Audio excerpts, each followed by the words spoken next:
I used to think betrayal was something you survived with noise. Screams. Confrontations. Shattered plates. I was wrong. Real betrayal is quiet. It doesn't announce itself. It settles into the furniture you bought together.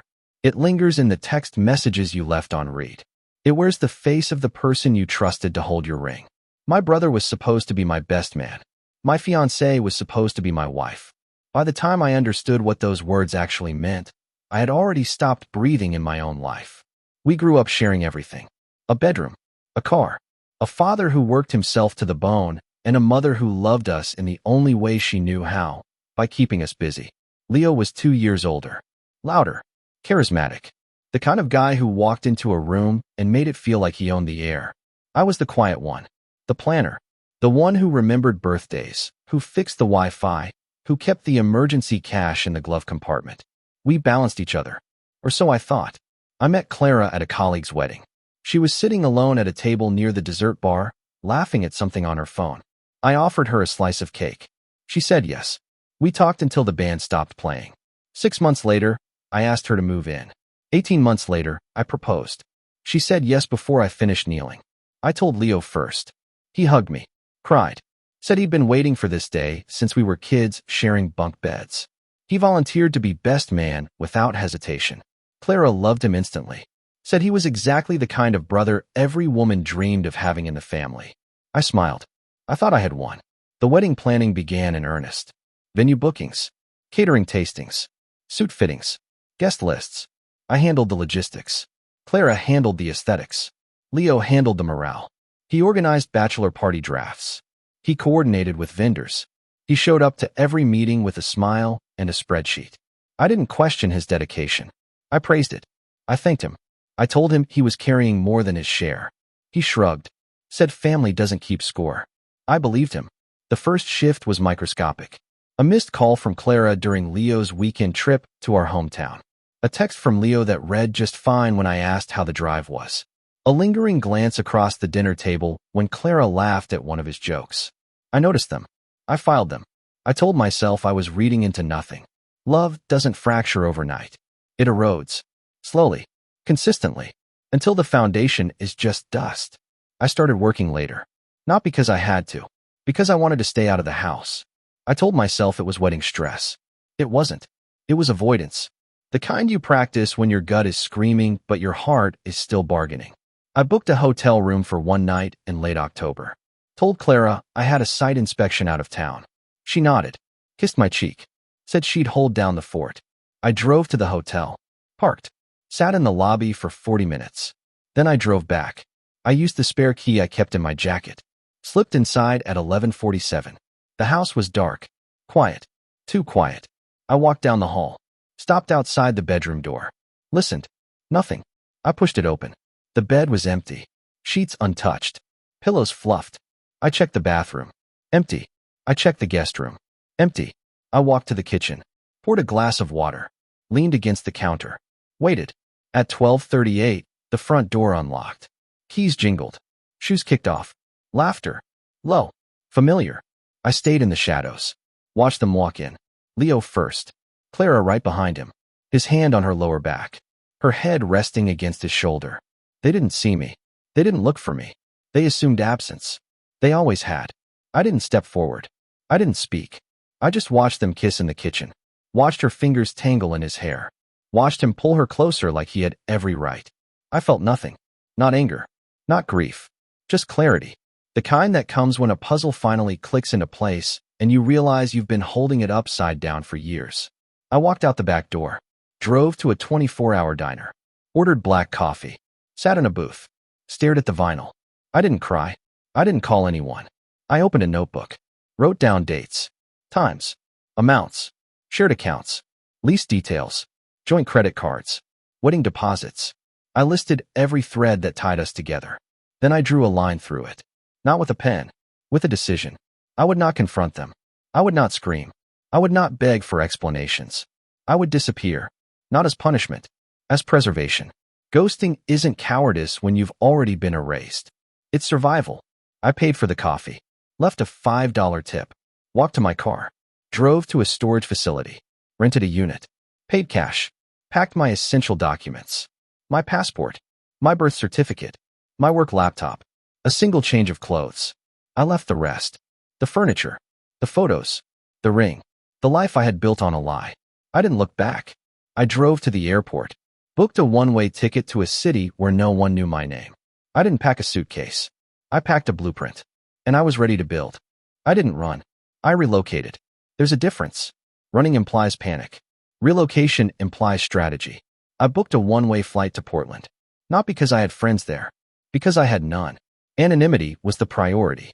I paid with a prepaid debit card. Used a burner email. Checked a single carry-on. Left my phone in the overhead bin at the storage facility. I didn't want them to track me. I didn't want to track them. Separation isn't just physical. It's digital. It's financial.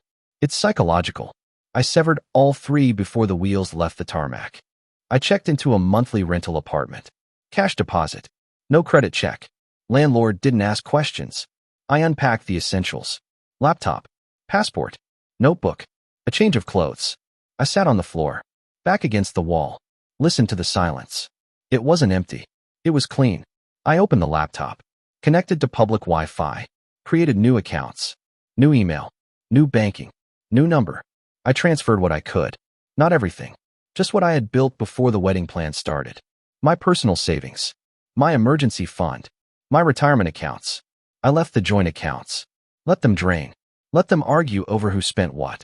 Let them discover the wedding deposits were non-refundable. I didn't sabotage. I just stopped funding. Funding requires consent. Consent requires honesty. They had neither. By day 3, the messages started. Not to me. I had blocked them. To mutual friends. To coworkers. To my parents.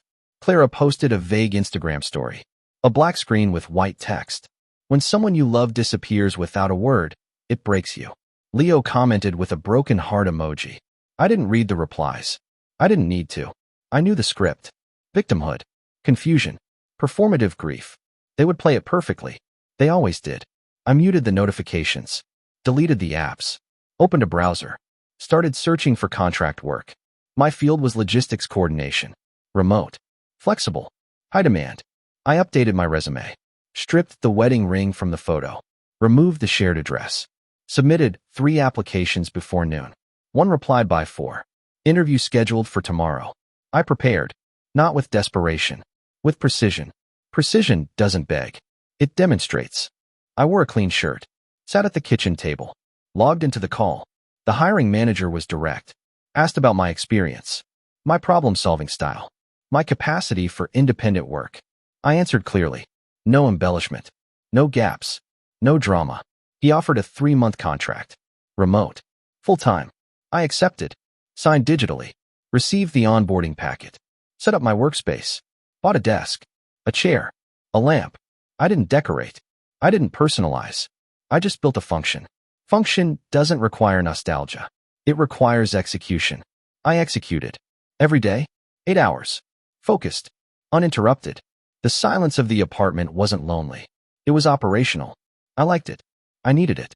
I was rebuilding a nervous system that had been trained to anticipate betrayal. I retrained it to anticipate routine. Routine is predictable. Predictability is safe. Safety is the foundation of everything else.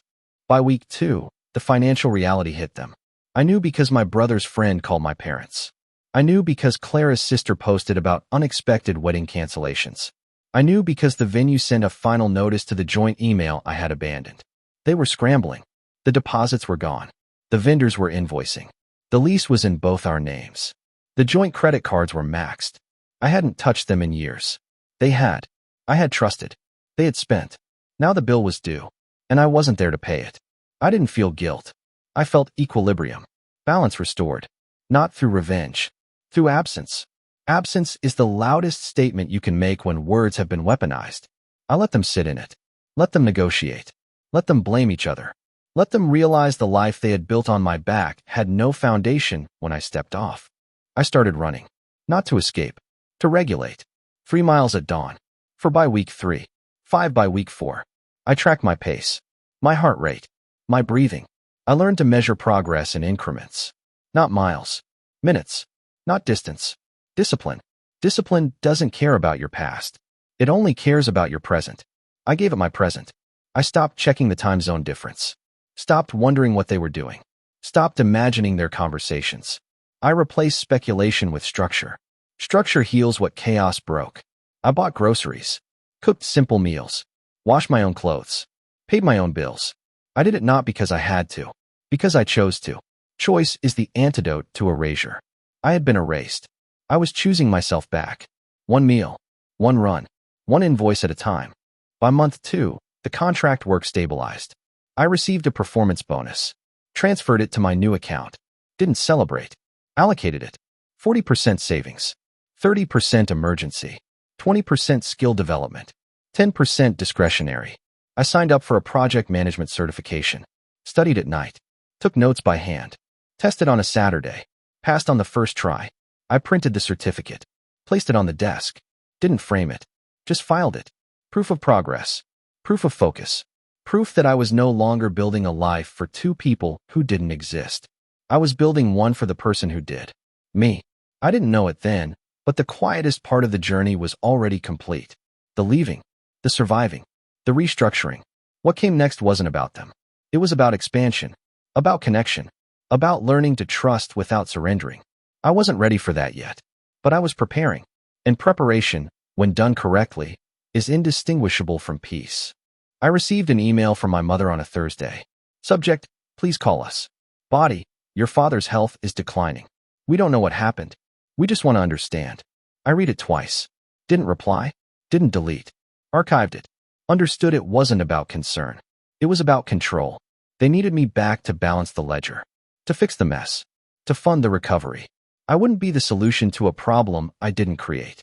I let the inbox fill. Let the silence hold. Let the boundaries stand. I was done funding illusions. I was done paying for loyalty that was never returned. I was done being the foundation for people who only noticed me when they were sinking. I would build my own ground. Brick by brick. Day by day. Quietly. Consistently. Unapologetically. The blueprint was clear. The foundation was set. I was ready for the next phase. The silence didn't just protect me. It exposed them. Without the buffer of my presence, the cracks in their narrative widened into fault lines. I didn't need to witness it to understand it. The math was simple. Remove the foundation, watch the structure settle. Or collapse. I learned quickly that absence is not a passive state. It is an active force. It strips away the illusion of control. It forces people to face the architecture they built on borrowed support.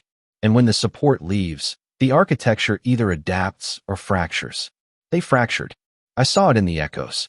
A cousin's forwarded email about a missed rent payment. A former colleague's casual mention of Clara's sudden job search. A landlord's public notice listing their old address as vacated with unpaid utilities. I didn't track it out of curiosity. I tracked it out of confirmation. Confirmation that the system was working as designed. I had removed the subsidy. They were forced to operate on their own margins. And their margins were thin. Leo's income was project-based. Inconsistent. Dependent on connections I had quietly maintained for him for years. Clara's design portfolio was strong aesthetically but weak strategically. She had relied on my network for referrals, on my discipline for deadlines, on my presence for credibility. Without it, her freelance pipeline dried up. They moved into a one-bedroom apartment across town. Downgraded. Compromised. The lease was tighter. The space was smaller. The reality was heavier. I didn't feel satisfaction. I felt equilibrium. Balance restored. Not through malice. Through boundary enforcement. Boundaries don't punish. They clarify. And clarity is the only thing that separates performance from reality. I accelerated my life while there's decelerated. Not to outrun them. To outgrow them. Growth doesn't require competition. It requires focus. I focused on the contract role. Delivered ahead of schedule. Documented processes. Streamlined vendor communications. Implemented a tracking dashboard that reduced project delays by 30%. My manager noted it in the quarterly review. Offered a permanent position. Title, Senior Operations Coordinator. Salary, 45% above my previous baseline. Benefits, full. Dental. Vision, 41K match. I accepted. Negotiated a signing bonus. Used it to secure a 12-month lease on a ground floor apartment in a quieter neighborhood. Better light. Better ventilation. Dedicated workspace. I furnished it minimally. A desk. A chair. A bookshelf. A floor lamp. No photos. No artifacts. No reminders of a timeline that had expired. Just function. Function doesn't require nostalgia. It requires discipline. I applied it daily. Wake at 6. Run 4 miles. Shower. Black coffee. Work at 7:30. Lunch at 12:30. 20-minute walk outside. Work until 5:30. Cook. Read. Sleep at 10:30. Repeat. I didn't chase excitement. I cultivated stability. Stability is the quietest form of strength.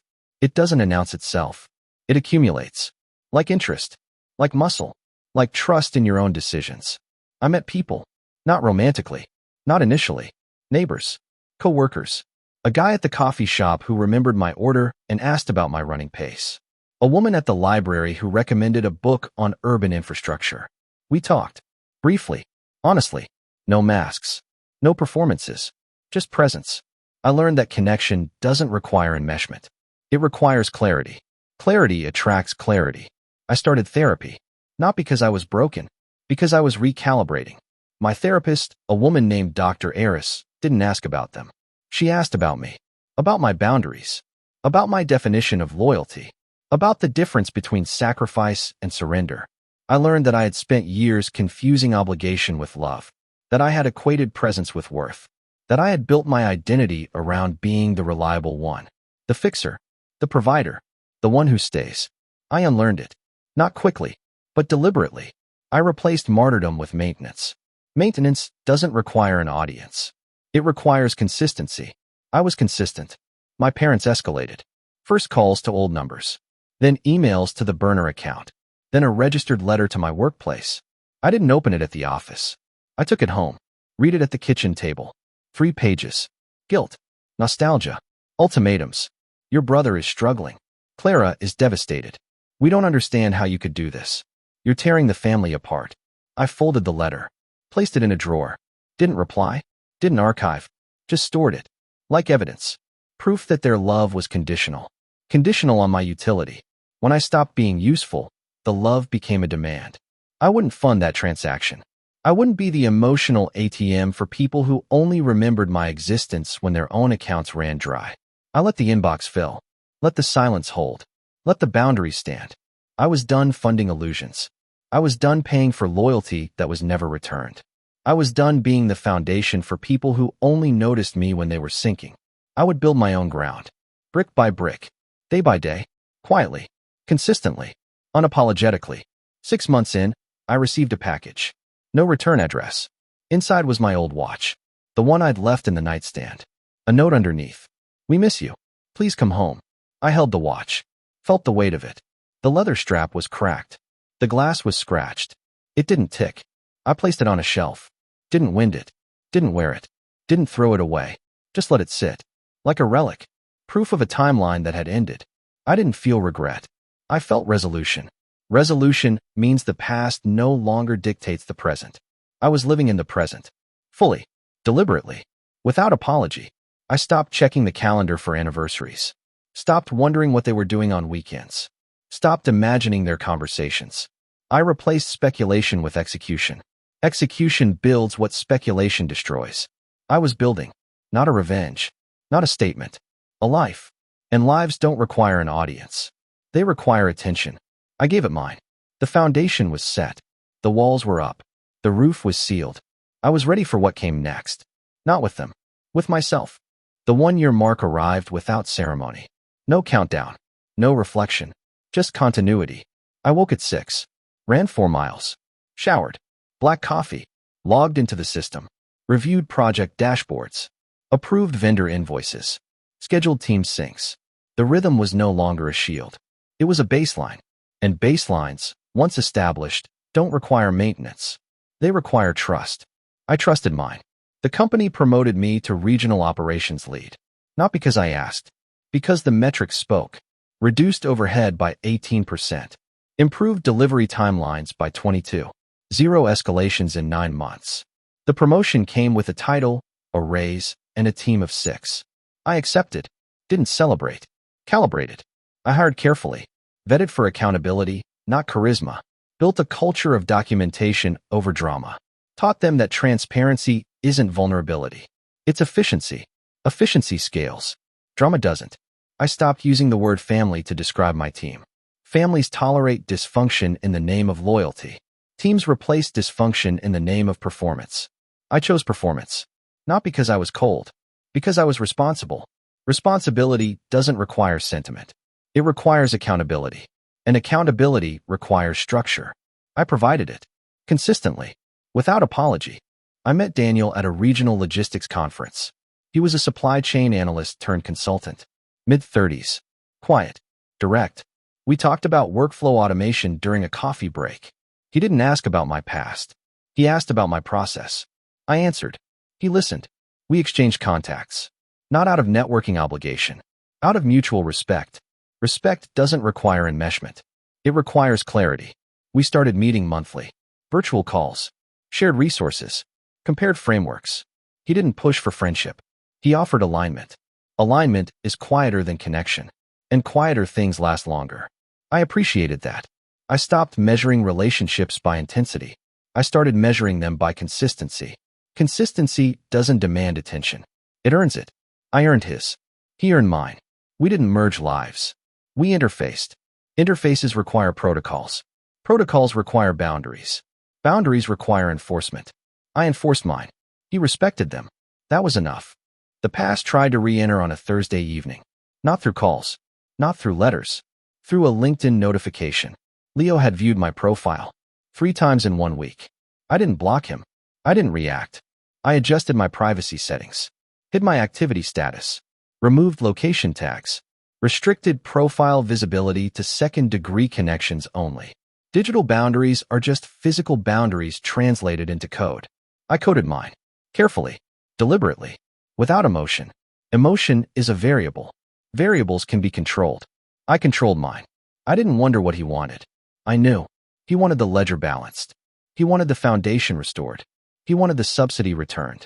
I wouldn't fund it. I had already paid the invoice. In full. In absence. In silence. In structure. Payment doesn't require receipts. It requires finality. I had achieved it. I moved on. Not forward. Upward. Upward means vertical growth. Not horizontal expansion. Vertical growth deepens the foundation. Horizontal expansion spreads it thin. I chose depth. I deepened my operational frameworks. I deepened my financial reserves. I deepened my routine. I stopped chasing validation. I stopped seeking approval. I stopped performing success. I started living it. Quietly. Consistently. Uninterrupted. I bought a townhouse in early spring. Not for status. For sanctuary. 2 floors. A small patio. A dedicated office with north-facing windows. I didn't hire a designer. I didn't buy matching furniture. I purchased what function required. A standing desk. An ergonomic chair. A filing cabinet. A bookshelf. A single plant. I watered it every Sunday. It thrived. Not because I was gifted. Because I was consistent. Consistency compounds. I applied it to everything. My finances. My health. My boundaries. My time. I stopped saying yes out of guilt. I started saying no out of clarity. Clarity is the quietest form of power. It doesn't shout. It doesn't threaten. It simply excludes what doesn't fit. And exclusion, when applied correctly, is protection. I protected my peace. Not with walls. With standards. Standards don't negotiate. They hold. I held them. Every day. In every decision. In every quiet morning where I woke up and knew, without doubt, that I belonged to myself. That is the only victory that matters. Not revenge. Not reunion. Belonging to yourself. I didn't know it then, but the quietest phase of the journey was already complete. The leaving. The surviving. The restructuring. What came next wasn't about them.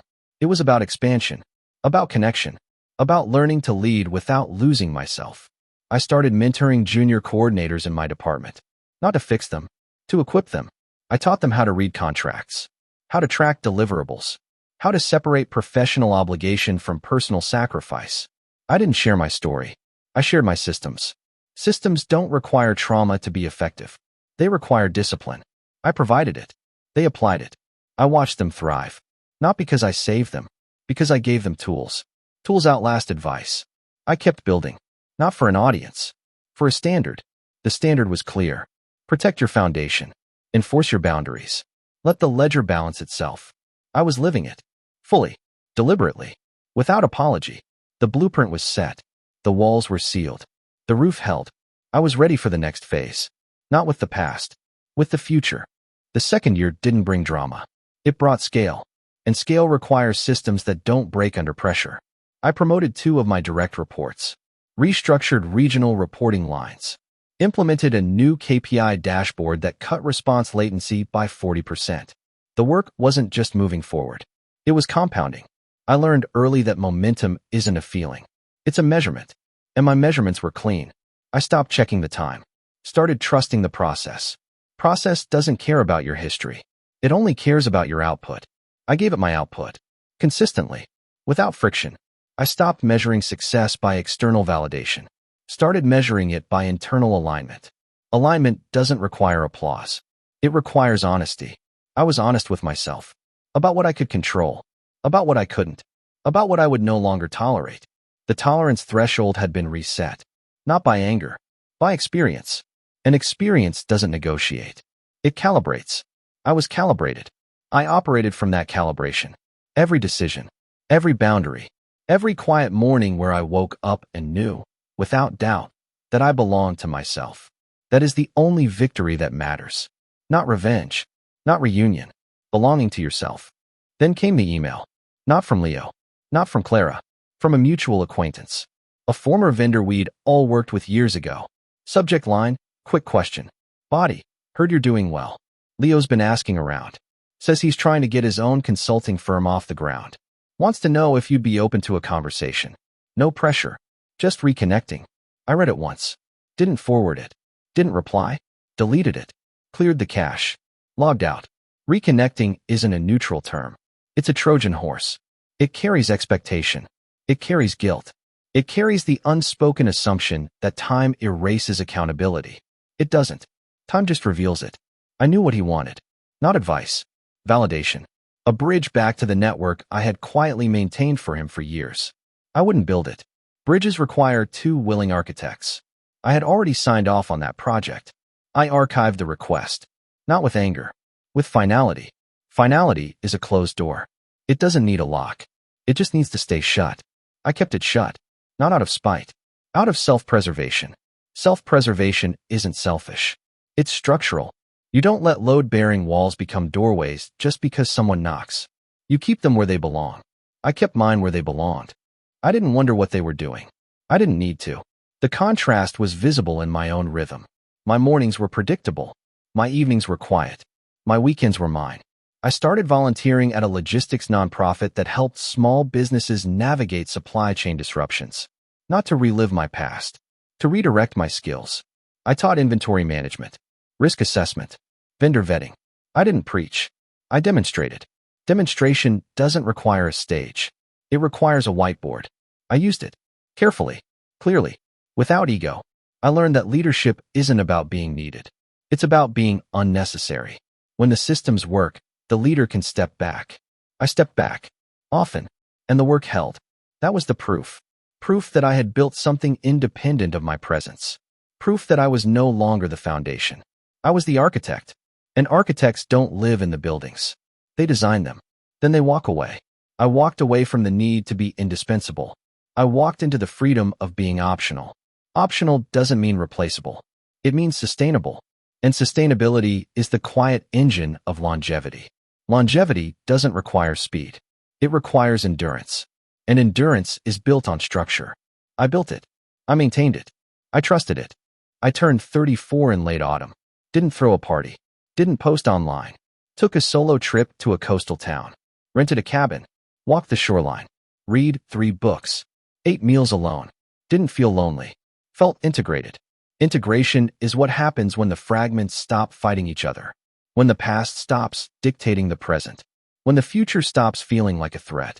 I sat on a wooden pier at sunset. Watched the tide pull back. Thought about the night I left. The spare key. The untouched bed.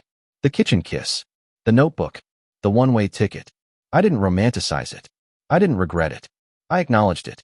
Acknowledgement isn't forgiveness. It's recognition. Recognition that I made a choice. That the choice cost me everything I thought I wanted. That it gave me everything I actually needed. I needed myself. Not the version that tolerated erasure. The version that enforced boundaries. The version that walked away from a burning house and didn't look back to see who was holding the matches. I built that version. Brick by brick. Day by day. Quietly. Consistently. Unapologetically. I returned to work on a Monday. Reviewed quarterly projections. Approved a new regional expansion. Hired a compliance officer. Implemented quarterly audits. Brought in an operational advisor with 20 years of industry experience. I did not do it to build a fortress.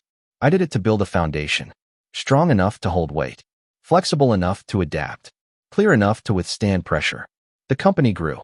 Not because I worked harder. Because I worked clearer. I stopped chasing validation. I stopped seeking approval. I stopped performing success. I started living it. Quietly. Consistently. Uninterrupted. I hired a chief of staff. Delegated daily operations. Focused on long-term strategy. I did not retire. I refined. I built a life that did not require me to perform. I learned that freedom is not the absence of responsibility. It is the presence of structure. And structure, when built correctly, holds everything you need, and nothing you do not. The foundation was set. The walls were sealed. The roof held. I was ready for the next phase. Not with the past. With the future. The second year didn't bring drama. It brought scale. And scale requires systems that don't break under pressure. I promoted 2 of my direct reports. Restructured regional reporting lines. Implemented a new KPI dashboard that cut response latency by 40%. The work wasn't just moving forward. It was compounding. I learned early that momentum isn't a feeling. It's a measurement. And my measurements were clean. I stopped checking the time. Started trusting the process. Process doesn't care about your history. It only cares about your output. I gave it my output.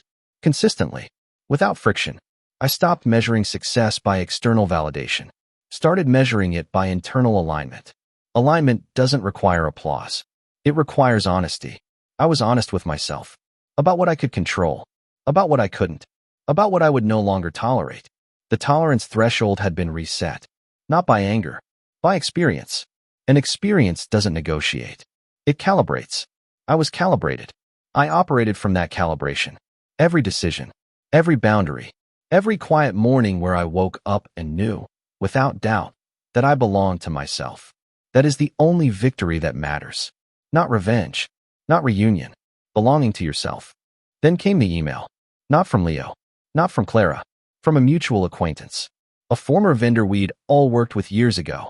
Subject line, quick question. Body, heard you're doing well. Leo's been asking around. Says he's trying to get his own consulting firm off the ground. Wants to know if you'd be open to a conversation. No pressure. Just reconnecting. I read it once. Didn't forward it. Didn't reply. Deleted it. Cleared the cache. Logged out. Reconnecting isn't a neutral term. It's a Trojan horse. It carries expectation. It carries guilt. It carries the unspoken assumption that time erases accountability. It doesn't. Time just reveals it. I knew what he wanted. Not advice. Validation. A bridge back to the network I had quietly maintained for him for years. I wouldn't build it. Bridges require 2 willing architects. I had already signed off on that project. I archived the request. Not with anger. With finality. Finality is a closed door. It doesn't need a lock. It just needs to stay shut. I kept it shut. Not out of spite. Out of self-preservation. Self-preservation isn't selfish. It's structural. You don't let load-bearing walls become doorways just because someone knocks. You keep them where they belong. I kept mine where they belonged. I didn't wonder what they were doing. I didn't need to. The contrast was visible in my own rhythm. My mornings were predictable. My evenings were quiet. My weekends were mine. I started volunteering at a logistics nonprofit that helped small businesses navigate supply chain disruptions. Not to relive my past. To redirect my skills. I taught inventory management. Risk assessment. Vendor vetting. I didn't preach. I demonstrated. Demonstration doesn't require a stage. It requires a whiteboard. I used it. Carefully. Clearly. Without ego. I learned that leadership isn't about being needed. It's about being unnecessary. When the systems work, the leader can step back. I stepped back. Often. And the work held. That was the proof. Proof that I had built something independent of my presence. Proof that I was no longer the foundation. I was the architect. And architects don't live in the buildings. They design them. Then they walk away. I walked away from the need to be indispensable. I walked into the freedom of being optional. Optional doesn't mean replaceable. It means sustainable. And sustainability is the quiet engine of longevity. Longevity doesn't require speed. It requires endurance. And endurance is built on structure. I built it. I maintained it. I trusted it. The third year arrived without fanfare. It arrived with metrics, quarterly reports, retention rates, client satisfaction scores. I did not track them for validation. I tracked them for verification. Verification is the antidote to doubt. I had spent too many years doubting my worth because someone else measured it wrong. I stopped outsourcing my self-assessment. I built my own rubric. It did not include loyalty to people who broke it. It included consistency to standards I set. I applied it. Every decision, every hire, every contract. The company responded, not with praise, with growth. Growth does not applaud. It expands. An expansion requires infrastructure. I built it, not with charisma, with code, with process, with documentation. Documentation does not lie. It records, and records outlast rumors. I learned about their situation through third parties, not gossip, public records, business filings, court dockets. Leo's consulting firm had registered. 6 months in, he had burned through startup capital, failed to secure anchor clients, relied on referrals that never materialized. Clara's design studio followed the same trajectory. Aesthetic portfolios do not pay payroll. Operational discipline does. They did not have it. They had borrowed it. From me. When I left, the loan came due. I did not call them. I did not check in. I watched the filings. Watched the dissolution notices. Watched the bankruptcy petitions. It was not vindication. It was physics. You cannot build on debt and expect equity. I understood that long before they did. They learned it in courtrooms, in late notices, in empty inboxes. I kept mine full of invoices, paid receipts, compliance certificates. I did not gloat. I just maintained the standard. Standards do not need an audience. They need enforcement. I enforced. I transitioned from regional lead to director of operations. Not a promotion, a restructuring. The board recognized what the data already showed. I did not just manage workflows. I engineered resilience.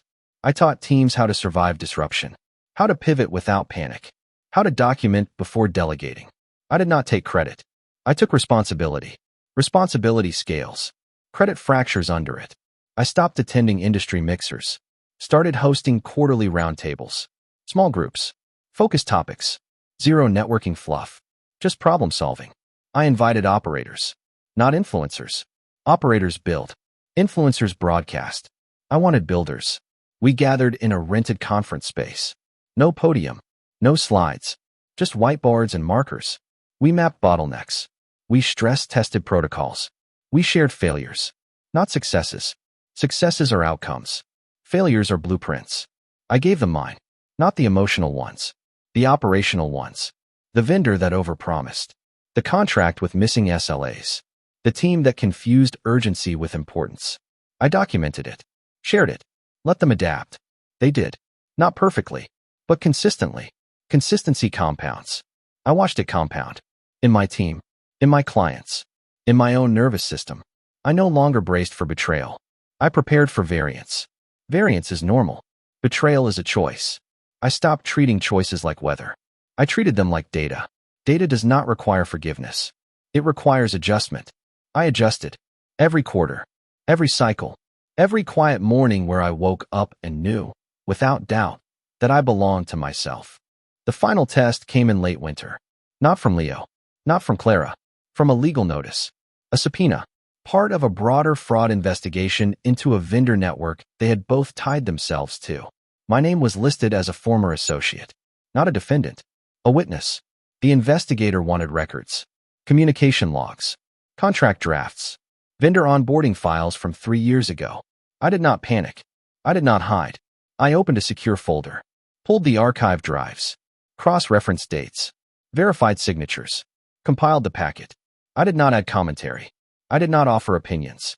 I just delivered facts. Facts do not require loyalty. They require accuracy. I was accurate. The investigator reviewed it.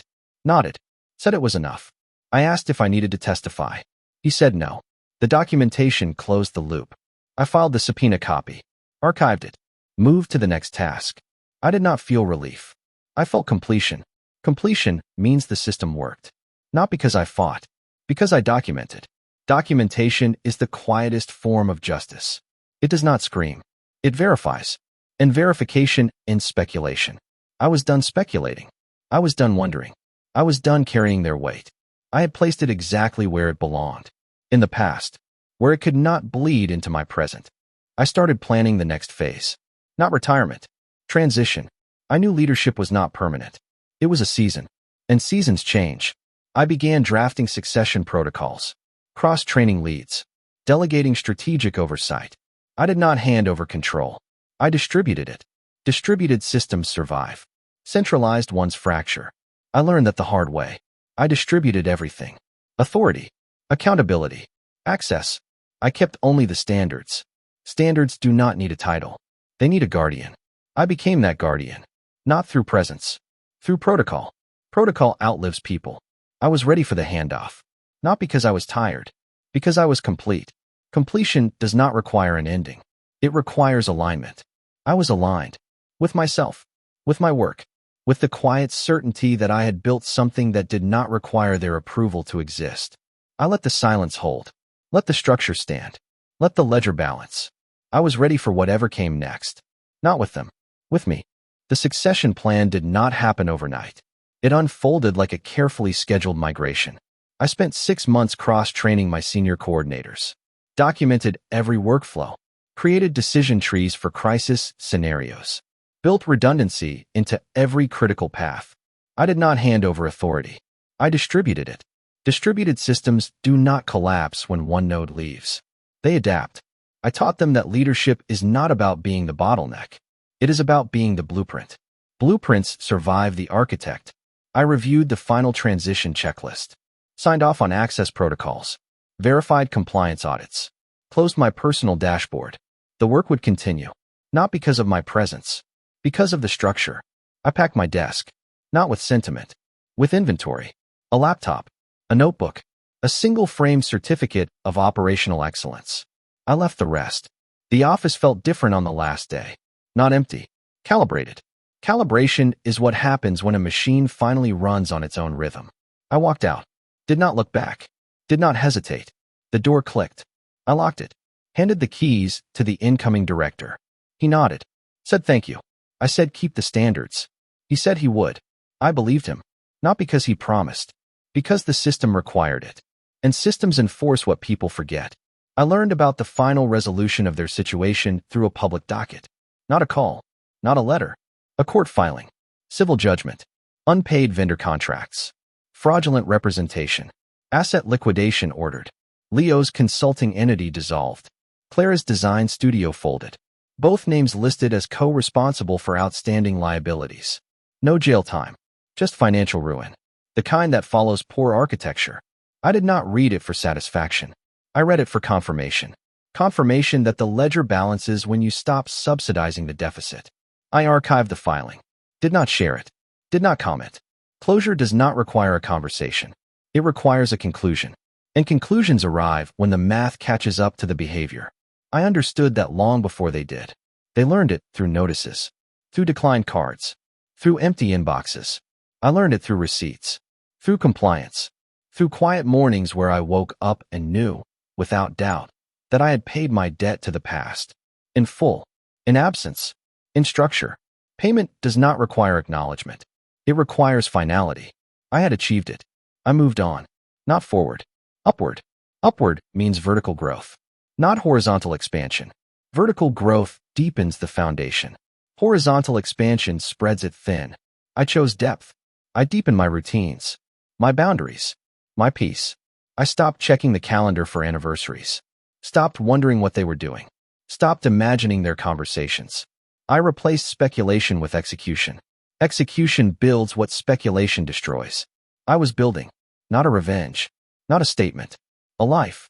And lives do not require an audience. They require attention. I gave it mine. I met Elena at a community garden project. Not a networking event. Not a dating app. A volunteer initiative to restore urban green spaces. She was coordinating soil testing and irrigation mapping. I was managing logistics and supply routing. We worked side by side for 3 weekends. Did not exchange numbers. Did not force conversation. Just shared tasks. Communicated clearly. Respected boundaries. On the fourth weekend, she handed me a trowel. Said the drainage pattern needed adjustment. I agreed. We fixed it. Afterward, she asked if I wanted coffee. I said yes. Not out of obligation. Out of curiosity. We sat at a wooden table. Drank black coffee. Talked about soil composition. Supply chains. The quiet satisfaction of fixing something that was broken. She did not ask about my past. I did not offer it. She did not need it. Presence does not require excavation. It requires attendance. I attended. Fully. Honestly. Without performance. We did not merge lives. We interfaced. Interfaces require protocols. Protocols require boundaries. Boundaries require enforcement. I enforced mine. She respected them. That was enough. We did not rush. We did not force intimacy. We built it slowly. Through consistency. Through shared silences. Through mutual respect for time. I learned that love is not a takeover. It is a partnership. And partnerships require equal footing. I had equal footing now. Not because I demanded it. Because I built it. I stopped confusing intensity with connection. I started measuring relationships by sustainability. Sustainability does not demand attention. It earns it. I earned hers. She earned mine. We did not know where it was going. We did not need to. Direction is clearer than destination. And direction, when shared, compounds. The transition at work settled into routine. The volunteer projects expanded. The relationship with Elena deepened into something steady. Not perfect. Predictable. Predictability is the quietest form of trust. I stopped bracing for collapse. Started expecting continuity. Continuity requires maintenance. I maintained it. Daily. Deliberately. Without apology. I received a package from my parents. Not a letter. A box. Inside were old photos. My college diploma. A childhood journal. A note that read, "We understand now. We were wrong. We hope you find peace." I held the box. Felt the weight of it. Not nostalgia. Recognition. Recognition that truth eventually surfaces. Even when it arrives too late to rebuild. I did not open it immediately. Let it sit on the shelf. Let the words breathe. I did not need their apology to validate my boundaries. I needed my boundaries to validate my peace. I had both. I placed the box in storage. Not out of rejection. Out of alignment. Alignment means you do not carry what no longer serves you. I carried enough. I carried the foundation. I carried the standards. I carried the quiet certainty that I belonged to myself. That is the only victory that matters. Not revenge. Not reunion. Belonging to yourself. I was ready for the final phase. Not with the past. With the present. The blueprint was complete. The walls were sealed. The roof held. I was ready to close the loop. Not with them. With me. The 5th year after I left did not arrive with a milestone. It arrived as a baseline. And baselines, once solidified, do not require celebration. They require maintenance. I maintain mine. Wake at 6. Run 4 miles. Black coffee. Work at 7:30. Log off at 5:30. Evening walk. Read. Sleep at 10:30. Repeat. The rhythm was no longer a shield. It was a fact. Facts do not need defense. They just need to be lived. I stopped checking the past for updates. I stopped wondering if they had rebuilt. I stopped measuring my peace against their chaos. Comparison is a leak in the foundation. I patched it. I focused on what was in front of me. The quarterly reports. The team metrics. The garden soil pH readings Elena tracked. The quiet weekends where we read in separate rooms and still felt connected. Connection does not require proximity. It requires alignment. We were aligned. Not perfectly. Consistently. And consistency is the only currency that does not depreciate. I learned about their final status through a public business registry. Not a call. Not a message. A dissolved entity notice. Both names listed. Outstanding liabilities settled through asset liquidation. No bankruptcy protection. No restructuring. Just closure. The kind that comes when the debt outpaces the income. I read it once. Closed the tab. Felt nothing. Not triumph. Not sorrow. Just recognition. Recognition that actions compound. That choices accumulate. That the interest on conditional loyalty is always due. I did not cause their fall. I just refused to fund it. And sometimes, not funding is the most honest thing you can do. I archived the notice. Filed it under completed cycles. Cycles do not need to be revisited. They just need to be acknowledged. I acknowledged it. Moved to the next task. Approved a vendor contract. Reviewed a compliance report. Walked the dog. Life continued. Not despite the past. Beyond it. I stopped using the word ghosting to describe what I did. Ghosting implies disappearance. What I practiced was extraction. Extraction is deliberate. It is the careful removal of a toxic element before it spreads. I extracted myself from a narrative that was already written without my consent. I did not leave a note.